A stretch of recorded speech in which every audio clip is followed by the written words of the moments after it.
Assalamualaikum warahmatullahi wabarakatuh. Perkenalkan, nama saya Marsha Putri Nabila dengan NPM 1000901200017. Di sini saya akan mempresentasikan hasil penelitian saya yang berjudul Pengaruh Pengungkapan Corporate Social Responsibility terhadap nilai perusahaan, studi empiris pada perusahaan manufaktur sektor barang konsumsi tahun 2019 sampai 2022. Yang pertama latar belakang yaitu fenomena. Sepanjang tahun 2019, banyak perusahaan mengalami penurunan harga saham, terutama di sektor barang konsumsi yang turun 20,11%, lebih buruk daripada penurunan 10,21% pada tahun 2018.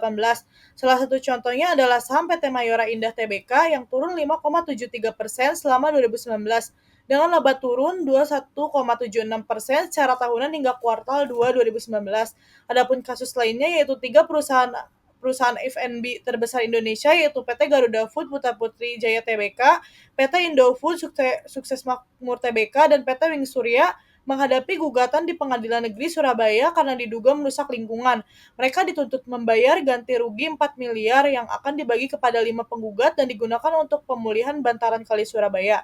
Dan adapun objek dan metode penelitian saya yaitu yang pertama ada objek penelitian yaitu pengungkapan corporate social responsibility dan nilai perusahaan, dan yang kedua ada metode penelitian saya yaitu metode kuantitatif dengan pendekatan verifikatif, dan adapun yang ketiga yaitu sumber dan teknik pengumpulan data yaitu sumber data sekunder yang berasal dari annual report dan sustainability report yang diambil melalui website IDX yaitu www.idx.co.id, dan adapun populasi dan sampelnya, populasinya dari perusahaan manufaktur sektor barang konsumsi tahun 2019 sampai 2022, dan adapun sampelnya yaitu teknik purposive sampling dengan 40 sampel penelitian. Adapun hasil pengujian instrumen yaitu uji regresi data panel. Yang pertama ada uji F atau uji Chow test. Berdasarkan pengujian tersebut menunjukkan bahwa nilai probability cross section T-square sebesar 0,5933 lebih besar dari 0,05, maka CHEM lebih tepat dibandingkan dengan FEM. Dan adapun yang kedua yaitu uji LM test. Berdasarkan tabel tersebut diketahui bahwa nilai probability Brespagan dalam penelitian ini yaitu 0,0000 lebih kecil dari 0,05, maka REM model tepat dibandingkan dengan CHEM. Adapun hasil penelitian uji asumsi klasik, yang pertama ada uji normalitas. Berdasarkan hasil penguji yang ditunjukkan pada tabel di samping, diketahui bahwa pada proxy probability 0,52797 lebih besar dari 0,05, maka sesuai dengan kriteria terlihat hasil uji normalitas yaitu data dikatakan layak atau fit atau berdistribusi normal. Dan adapun yang kedua yaitu uji multikolinearitas, yaitu berdasarkan dari hasil pengujian yang ditunjukkan pada tabel diketahui jika nilai FIF lebih kecil dari 10, maka dapat disimpulkan bahwa data tidak memiliki masalah multikolinearitas. Dan adapun uji autokorelasi yaitu berdasarkan tabel di atas diketahui bahwa ketentuan tidak terjadi autokorelasi sebesar DU lebih kecil dari DW lebih kecil dari 4 min DU, maka didapatkan yaitu 1,842921 lebih besar dari 1,6000, maka disimpulkan bahwa tidak terdapat gejala autokorelasi dalam penelitian ini.